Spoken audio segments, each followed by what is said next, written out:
Good afternoon. Did you vote yesterday? In Wisconsin, yesterday, April 6th, was the spring election. The big stuff going on was the election for the state superintendent of schools. That election involved $1 million.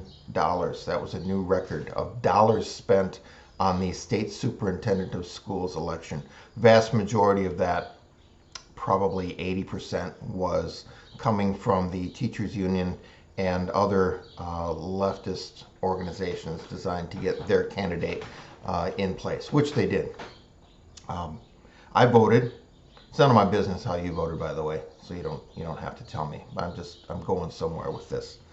Um, After the presidential election, I personally have had some real questions about the validity of our election process and steps that are currently being taken in various states and at the federal level to make it so that one particular party never loses again.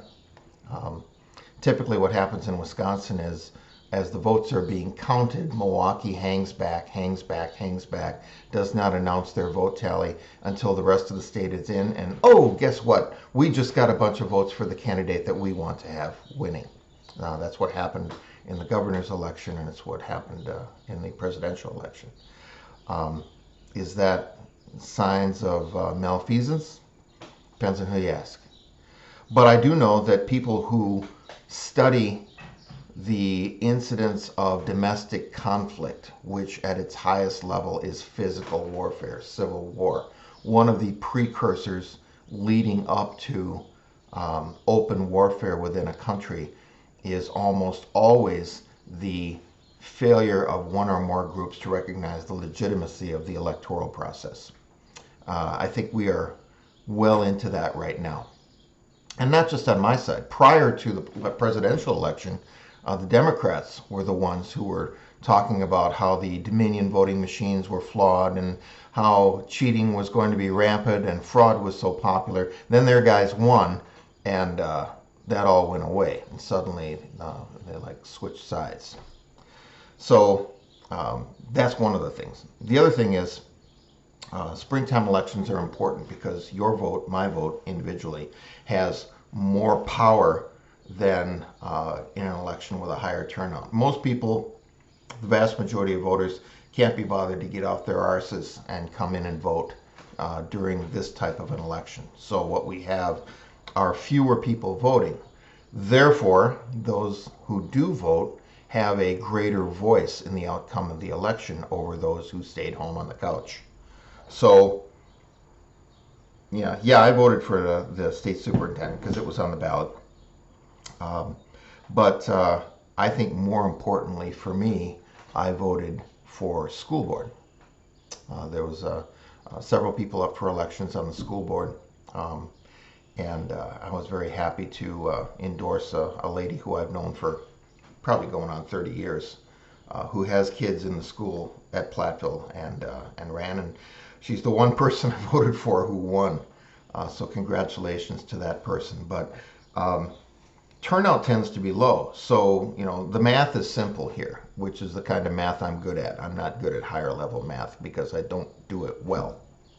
I guess that's redundant, right? Maybe I have trouble with English too. But if you are one person in 10 voting, your vote carries 10 times more influence than if you are one person in 100 voting. Get that? And your vote is 100 times more significant than if your election and you're one of 1,000 voting. And so it goes up until the point where we have 100 million people voting. And how much influence does your vote actually have at the national level? So the reason I vote in these little local elections is because my vote is more powerful at the local level than it is at the national level. Candidates can be determined by under 100 votes as a matter of routine, and nobody says anything because the voter turnout is so low anyway, percentage-wise. that's it's considered a legitimate election, which is the reason I choose to have a voice in that. So will I vote in the next national election? I don't know. I don't know. If I had to decide today, that would be my answer. I don't know, because I don't believe that between what happened during the last national election and the steps are being taken to make sure that one side always wins from now on. Um, you got to have an ID to buy a gun. You got to have an ID to buy a liquor. You got to have an ID to cash a check. You got to have an ID to fly on Delta Airlines. But you don't have to prove you are who you are when you vote. That's where Georgia is being persecuted right now, because they passed this crazy idea that we have in Wisconsin, by the way, that you have to show some proof that you are who you say you are before you vote for our nation's representatives. I don't call them leaders. They represent us, right? Government by the people.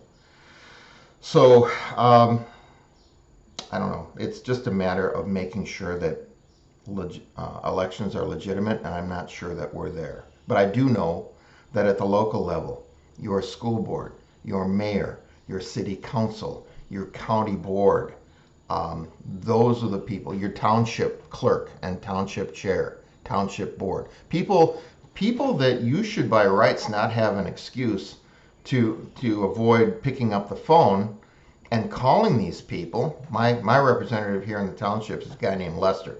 Good guy. If I were to pick up my phone and call him right now, odds are he would recognize my voice.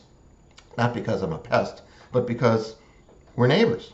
We live in that area. Why would you not make the effort to know the people who are willing to serve as your representatives? So a lot of people don't. Do you? Do you know who your state representative is? Do you know who your county board representative is?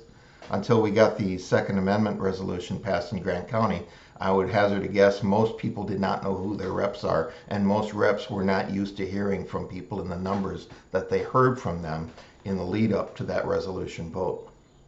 So from a democracy standpoint, it was good that people became involved regardless of which side they were on. So that's what I got for you today. I just wanted to make sure that you don't lose heart when it comes to elections, especially local elections. Vote for those people who you can and should know if you met them on the street, because chances are you do meet them on the street. They are your neighbors, and they shouldn't be anonymous to you, and you shouldn't be faceless to them. So be involved, play a part, and in these low turnout elections like this, go exercise your considerable power in choosing your elected representatives. So stay safe, stay sharp, keep smiling, enjoy the spring, and we'll see you next time.